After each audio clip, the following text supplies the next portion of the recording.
भगवत गीता। इस भगवत गीता में मानव के लिए अनमोल वचन है जो हम सबको अच्छा विचार देता है और हमें अच्छी जिंदगी जीने का राह दिखाता है।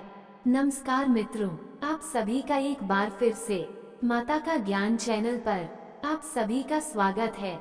भगवद गीता अध्याय 5 श्लोक 1। अर्जुन उवाच संन्यासं कर्मणां कृष्ण पुनर्योगश्च सांसि यच्छ्रेय योरेकम तन्मे ब्रूहि सुरक्षाम।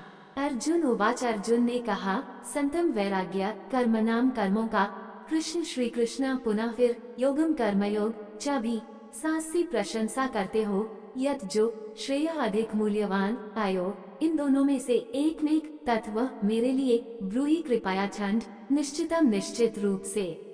अनुवाद। अर्जुन ने कहा, हे कृष्ण, पहले आपने कर्म संत के उपदेशक की और आपने मुझे भक्ति युक्त कर्मयोग का पालन करने का उपदेश भी दिया था। कृपया मुझे निश्चित रूप से जिज्ञासा व्यक्त करते हुए बताएं कि इन दोनों में से कौन सा मार्ग अधिक मूल्यवान है। यह अर्जुन के सेल ऑर्केस्ट्रा में से 5वां प्रश्न है। श्री कृष्ण कर्म के परित्याग और भक्ति अकर्मण्यता दोनों की पहचान करते हैं। अर्जुन इन विरोधाभासी उपदेशों को तिलांजलि दे देता है और वह चाहता है कि इन दोनों में से कौन सा मार्ग उसे और अधिक लाभ पहुंचाए। इस प्रश्न के प्रसंग की समीक्षा की जानी आवश्यक है। प्रथम अध्याय में अर्जुन के दुख की प्रकृति का वर्णन किया गया था और उसके परिणाम स्वरूप श्री कृष्ण ने उन्हें आध्यात्मिक ज्ञान दीक्षा देने के लिए परिप्रेक्ष्य परिवेश तैयार किया था। दूसरे अध्याय में श्री कृष्ण ने अर्जुन को आत्मा के विज्ञान का बोध कराया और कहा कि आत्मा अज्ञानी है, इसलिए युद्ध में कोई नहीं मरेगा। मूलतः करना शोक मूर्खता है। वे अर्जुन को स्मरण करते हैं कि एक योद्धा के रूप में उनका कर्तव्य धर्म के पक्ष में युद्ध करना है। थोथे कर्म मनुष्य को कर्मों के प्रतिफल से बांधते हैं, इसलिए श्री कृष्ण ने उन्हें अपने कर्म फल भगवान को अपवित्र करने के लिए अयोग्य ठहराया है, ताकि उनका कर्म कर्मयोग बन जाए या वह कर्म भगवान के साथ जुड़े हो सके। तीसरे अध्याय में भगवान ने ये स्पष्ट किया है कि मनुष्य के लिए अहिंसा का पालन करना अनिवार्य है, क्योंकि यह मन को शुद्ध करने में सहायता प्रदान करता है। उन्होंने ये भी कहा कि जिस मनुष्य को सबसे पहले शुद्ध अंतःकरण करना होता है, उसके लिए किसी भी प्रकार के सामाजिक दायित्वों का पालन करना आवश्यक नहीं होता। भगवद गीता 3:13। चौथे अध्याय में भगवान ने विभिन्न प्रकार के यज्ञों का वर्णन किया है, जिसमें भगवान के सुखों के लिए उनके कार्यों का वर्णन किया गया है। उन्होंने ये निष्कर्ष देते हुए कहा कि ज्ञान युक्त अभिलेखों में यज्ञ यंत्रवत धार्मिक कर्मकांडों से श्रेष्ठ हैं। उन्होंने ये भी कहा कि सभी यज्ञों का अंत भगवान से संबंध स्थापित करने के ज्ञान में होता है। अंत में भगवद गीता -4.41 में उन्होंने कर्म संत के सिद्धांत का वर्णन किया है, जिसमें वैदिक कर्मकांडों और सामाजिक दायित्वों का त्याग कर मनुष्य शरीर, मन और आत्मा से भगवान की सेवा में तल्लीन हो जाता है। इन सभी उपदेशों ने अर्जुन को गलत ठहराया। उन्होंने सोचा कि कर्म का त्याग और कर्मयोग यानी श्रद्धा भक्ति पूर्ण कार्य विरोधाभासी प्रवृत्ति के हैं और इनमें दोनों का एक साथ पालन संभव नहीं है, इसलिए वह श्री कृष्ण के संगत संदिग्ध व्यक्ति हैं।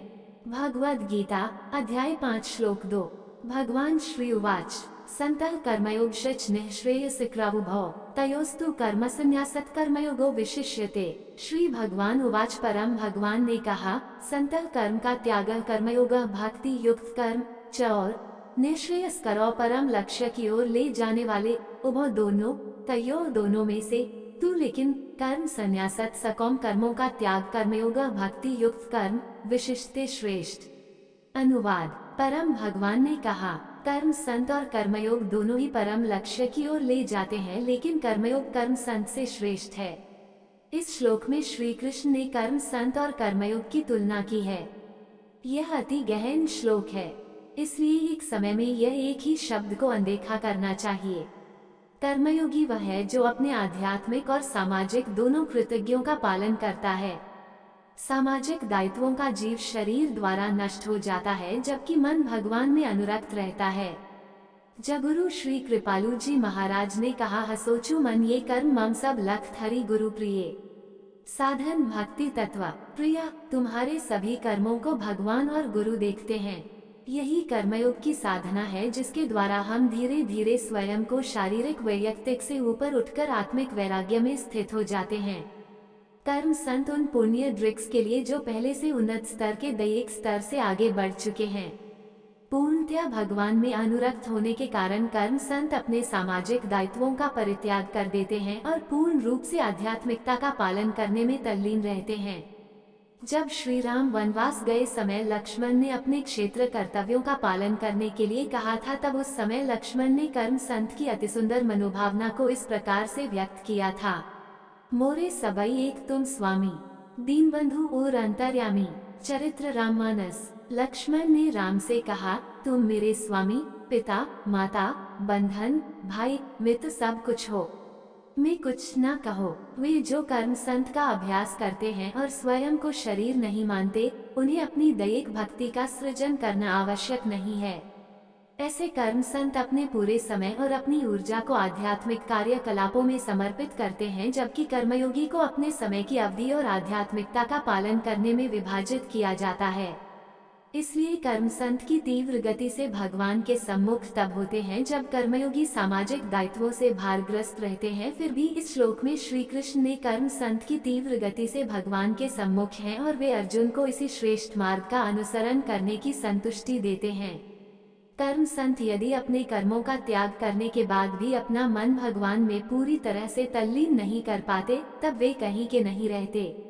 भारत में हजारों की संख्या में ऐसे साधु हैं जिनमें विरक्ति का भ्रम हुआ और इसलिए उन्होंने संसार का त्याग कर दिया, लेकिन उनके मन में भगवान का अनुरक्त नहीं हो पाया। परिणाम स्वरूप वे आध्यात्मिक मार्ग से प्राप्त होने वाले परम आनंद की अनुभूति नहीं कर सके। हालांकि वे साधक भगवान चोला के रूप में बनते हैं, वास्तव में वे लोभ आदि का सेवन करने के लिए जैसे सभी प्रकार के पापमय अनुयायियों में शामिल हो जाते हैं। अज्ञानी केवल अपनी निष्क्रियता को दुनिया से विकृत के रूप में देखना भूल जाते हैं। 10वीं ओर कर्मयोगी लौकिक और धार्मिक दोनों प्रकार के कर्तव्यों का जिंदा करते हैं। इसलिए यदि उनका मन आध्यात्मिकता से हट जाता है, तब उनके पास कम से कम अपना लोकधर्मी कार्य करने का विकल्प होता है। इसलिए कर्मयोग जन साधारण के लिए सरल मार्ग है, जबकि कर्म संत का अनुमोदन योग्य गुरु के मार्गदर्शन में किया जा सकता है। भगवद गीता अध्याय 5 श्लोक 3। ज्ञेय स नित्य संन्यासी यो न द्वेष्टि न कांक्षति, निर्द्वंद्वो हि महाबाहो सुख बंधात् प्रमुच्यते। ज्ञेय स नित्य संन्यासी यो न द्वेष्टि न कांक्षति, निर्द्वंद्वो हि महाबाहो सुख बंधात् प्रमुच्यते। ज्ञेय मानना चाहिए, स वह व्यक्ति, नित्य सदैव, संन्यासी त्याग का अभ्यास करना, यह कौन, न कभी नहीं, द्वेष्टि घृणा, न कांक्षति इच्छा, निर्द्वंद्व सभी द्वंद्वों से मुक्त, नमस्ते अवश्य, महाबाहु सुखम सहजता से, बंधात बंधन से, प्रमुच्यते मुक्त है। ज्ञेय स नित्य संन्यासी यो न द्वेष्टि न कांक्षति, निर्द्वंद्वो हि महाबाहो सुख बंधात प्रमुच्यते। अनुवाद। कर्म योगी जो न तो किसी चीज की इच्छा करते हैं और न ही नफरत करते हैं, उन्हें हमेशा त्यागी माना जाना चाहिए। वे सभी द्वंद्वों से मुक्त होकर भौतिक ऊर्जा के बंधनों से आसानी से मुक्त हो जाते हैं। कर्म योगी आंतरिक रूप से वैराग्य का अभ्यास करते हुए अपने सांसारिक कर्तव्यों का पालन करना जारी रखते हैं। इसलिए वे सकारात्मक और नकारात्मक दोनों परिणामों को भगवान की कृपा के रूप में संभाव से स्वीकार करते हैं। भगवान ने इस दुनिया को इतनी खूबसूरती से डिजाइन किया है कि यह हमें अपनी क्रमिक उन्नति के लिए खुशी और परेशानी दोनों का अनुभव कराता है। यदि हम अपना नियमित जीवन जीते रहें और जो कुछ भी हमारे रास्ते में आए उसे सहन करते रहें, खुशी खुशी अपना कर्तव्य निभाते रहें, तो दुनिया स्वाभाविक रूप से हमें धीरे धीरे आध्यात्मिक उन्नति की ओर धकेलती है। एक प्यारी कहानी है जो इस अवधारणा को दर्शाती है। एक बार लकड़ी का एक टुकड़ा था। वो एक मूर्तिकार के पास गया और बोला, क्या आप मुझे सुंदर बना सकते हैं? मूर्तिकार ने कहा, मैं ऐसा करने के लिए तैयार हूँ, लेकिन क्या आप इसके लिए तैयार हैं? लकड़ी ने उत्तर दिया, हाँ मैं भी तैयार हूँ। मूर्तिकार ने अपने औजार निकाले और हथौड़े और छेनी से पीटना शुरू कर दिया। लकड़ी चिल्लाई, तुम क्या कर रहे हो? बंद करो, ये बहुत दर्दनाक है। मूर्तिकार ने बुद्धिमानी से उत्तर दिया, यदि आप सुंदर बनना चाहते हैं तो आपको दर्द सहना होगा। ठीक है, लकड़ी ने कहा, आगे बढ़ो और यह करो, लेकिन कृपया नम्र और विचारशील रहें। मूर्तिकार ने फिर अपना काम जारी रखा। लकड़ी चिल्लाती रही, आज के लिए बहुत हो गया, मैं इसे और सहन नहीं कर सकता, कृपया इसे कल करें। मूर्तिकार अपने काम में अविचल रहा और कुछ ही दिनों में लकड़ी एक सुंदर मूर्ति में बदल गई। उसी प्रकार संसार में अनंत जन्मों के मोह के कारण हमारा हृदय कच्चा और अधूरा है। यदि हम आंतरिक रूप से सुंदर बनना चाहते हैं तो हमें दर्द सहन करने के लिए तैयार रहना चाहिए और दुनिया को हमें शुद्ध करने का काम करने देना चाहिए। इसलिए कर्म योगी भक्ति के साथ काम करते हैं, परिणामों में समचित रहते हैं और अपने मन को ईश्वर में संलग्न करने का अभ्यास करते हैं। भगवद गीता अध्याय 5 श्लोक 4। सांख्य योगो पृथबाला प्रवदन्ति न पंडिता एकमप्यस्थित सम्यगुभ्यो विन्ते फलम। सांख्य योगो पृथक बाला प्रवदन्ति न पंडिता एकमप्यस्थिता सम्यगुभयोर विन्ते फलम। सांख्य कर्मों का त्याग, योगो कर्मयोग, पृथक भिन्न, बाला अज्ञानी, प्रवदन्ति कहो न कभी नहीं, पंडिता विद्वान, एक में, अपि सम आस्थितक स्थित होकर, सम्यक पुनर्ता उभया दोनों का प्रतिशोध प्राप्त करना, फलम परिणाम। सांख्य योगो पृथक बला प्रवदन्ति न पंडिता एकमप्यस्थिता सम्यग उभयोर विन्ते फलम। अनुवाद: केवल अज्ञानी ही सांख्य कर्मों का त्याग या कर्म संन्यास और कर्म योग भक्ति में काम को अलग अलग बताते हैं।